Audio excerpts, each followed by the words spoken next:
Hi guys! Welcome back to me!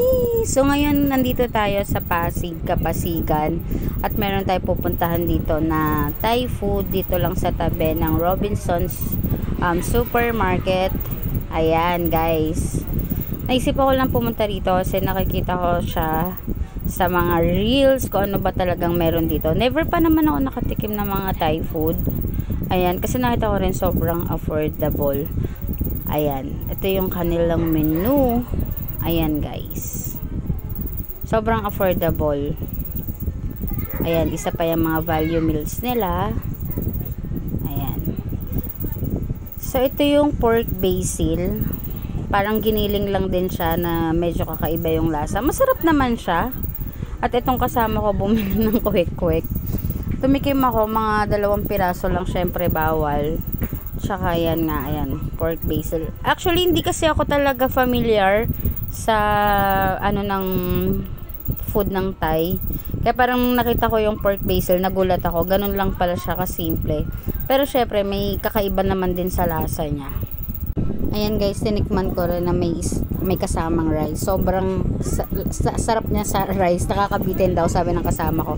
At ito pala yung kanilang tofu grilled na tigta 35 pesos. Ngayon ako nakakita ng ganyan. Sobrang na-amaze ako. Pero yung sauce na ginamit nila is pang barbecue. So okay naman. Hindi na rin ako nag-rice dyan eh. Kasi yun nga, nagbabawas tayo ng kanin. Ayan. Tapos ito pa yung isa kong in-order na pad thai noodles. 125 siya. Ang dami niyang kasama. Tapos lasa siyang curry. As in bagay na bagay din siya sa kanin. Kasi hindi na ako nag-rice. Ayan o, meron silang hipon. Tapos may mga parang, I think squid ball yun eh. Mga ganon-ganon. Hindi ako familiar. Ayan guys, sobrang malasa siya. Nanibago lang din talaga ako sa lasa. Pero guys, yung mga mahilig talaga sa mga Thai food, sobrang affordable, pwede. Tapos may nakita ako dito na Mexicalie. Ayan, sobrang tuwa ako. Dito lang din yan sa tabi. Or malapit lang din to doon sa may kinainan namin na tuk-tuk. Ayan, ito yung menu nila. 125, 100. May mga quesadillas. Ayan. Tapos tacos, 135, 3 piraso. Ayan si kuya. Guys, meron pala silang Facebook. Pwede kayo magpalala move kung gusto nyong umorder. At ayan nga guys.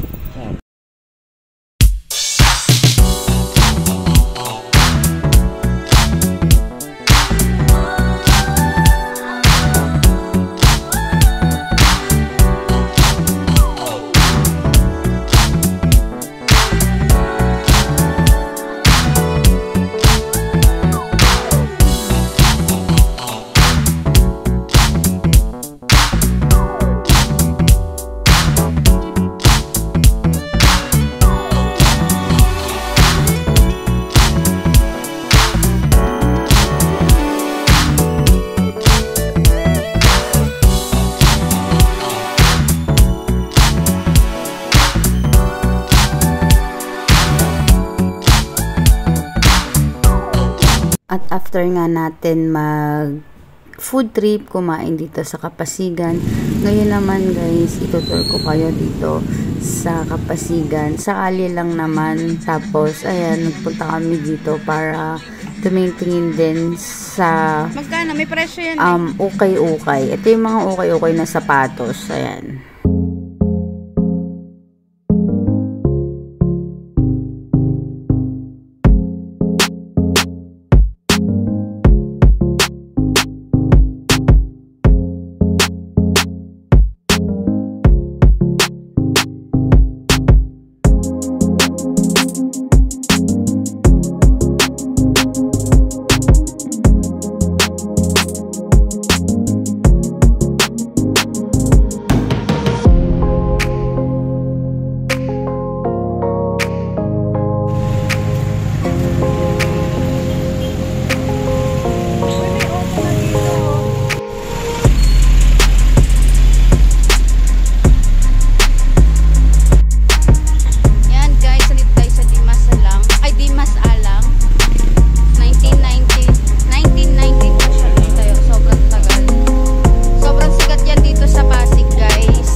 Restaurant din yata ito eh. Tapos pwede kang mamili ng mga supermarket ng Korea. Tsaka na natin papasukin yun dahil hindi naman tayo, wala sa plano yung pagpunta doon. Iba yung hinahanap natin. Kahanap din ako ng mga ukay-ukay, pero mamahal din pala. Hinahanap ako sapatos, nasa 1.580, kasi iba 1.8. Sobrang mahal din.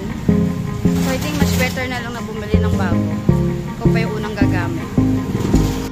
Ito guys yung fashion circle.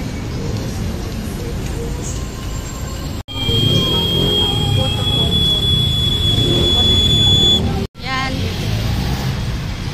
Mga makikita nyo. Guys, ito balik tanaw tayo sa fashion circle. Kasi ang school ko, Leaks La Immaculado Conception School. Doon yung papunta sa school namin. Itong fashion circle na to, ito yung lagi namin talagang pinupuntahan. Pinupuntahan talaga namin to. Dami yung makikita dyan.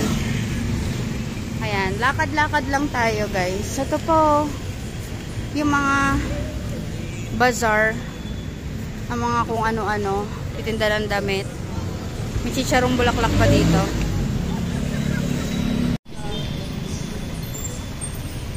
Kasi may Samyup Salamat, Unlimited Korean. Nagtitinda ng mga cellphone, fruits, duplicate key.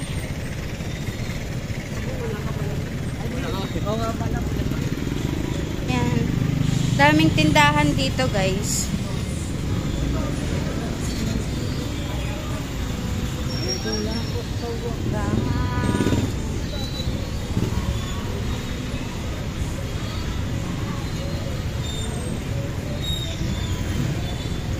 Ito Kalsada Burger.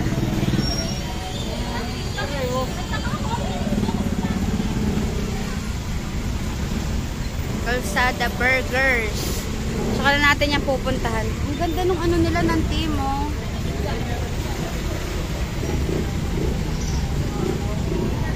Yan dito, mga overruns. Branded overruns guys.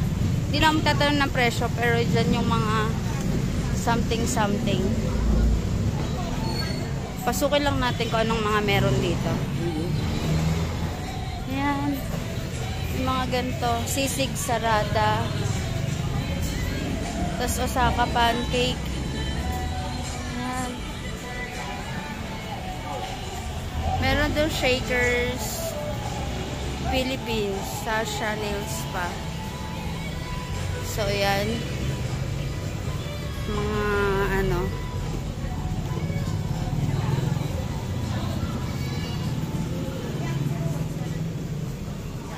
ito naman maharap sa daan ko.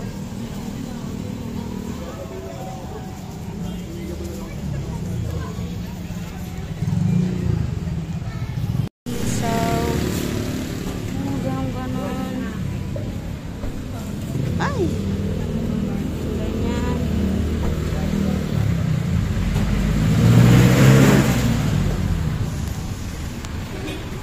Ito, all garments 75 pesos. Pasukin natin guys.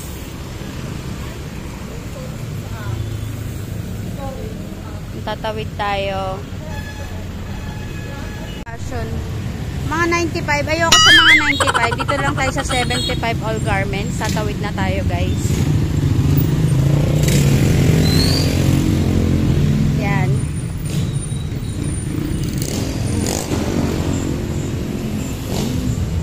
Daming tao. 75 lang. No smoking, no eating, drinking.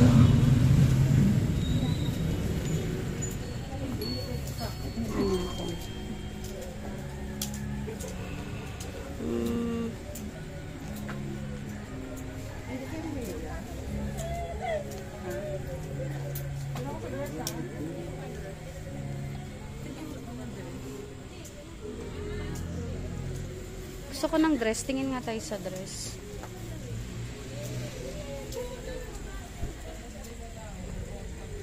Pampayat yata tong mga to guys.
video. Bye!